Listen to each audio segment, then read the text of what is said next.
রাজ্যে 3D effect শুরু হয়ে গিয়েছে। Detect, delete, deport. সরকারে এলে বিজেপির প্রথম এজেন্ডাই ছিল সীমান্ত মুড়ে ফেলে অনুপ্রবেশকারীদের হটিয়ে বাংলাকে দখলমুক্ত করা। আর সেই উদ্দেশ্য সাধনে এবার একেবারে বড় পদক্ষেপ নিতে চলেছে শুভেন্দু অধিকারীর সরকার। কি হোল্ডিং সেন্টারে বাড়তে থাকা অনুপ্রবেশকারী বাংলাদেশিদের এবার দ্রুত বাংলাদেশে ফেরত পাঠানোর তোড়জোড় শুরু হয়ে গিয়েছে।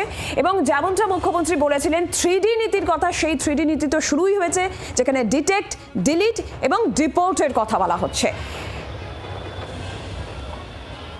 এর আগে আপনাদের যে সীমান্তের ছবি আমরা দেখাচ্ছিলাম, বিভিন্ন জায়গায় সীমান্তের ছবি, সেখানে একেবারে বাংলাদেশিরা তারা বাংলাদেশে ফেরার জন্য মরিয়া। সেই ছবি হোল্ডিং সেন্টার তৈরি করা হয় এবং সেখানে অনুপ্রবেশকারীরা থাকছেন এবং সেখান থেকেই তাদেরকে ডিপোর্ট করা হচ্ছে, অর্থাৎ বাংলাদেশে পাঠিয়ে দেওয়া হচ্ছে।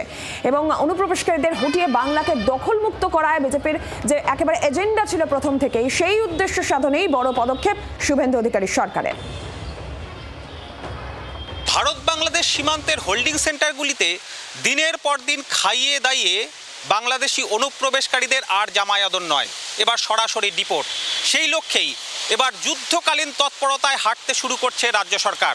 মুখ্যমন্ত্রী শুভেন্দু অধিকারী স্পষ্টতই জানিয়েছেন যে ইতিমধ্যেই 4800 জনকে হোল্ডিং সেন্টার থেকে বাংলাদেশে পাঠানো হয়েছে। পড়ে রয়েছেন এখনও পর্যন্ত 836 জন। এদের দ্রুত বাংলাদেশে ফেরত পাঠানোর জন্য তৎপরতা শুরু হয়ে গিয়েছে সীমান্তে।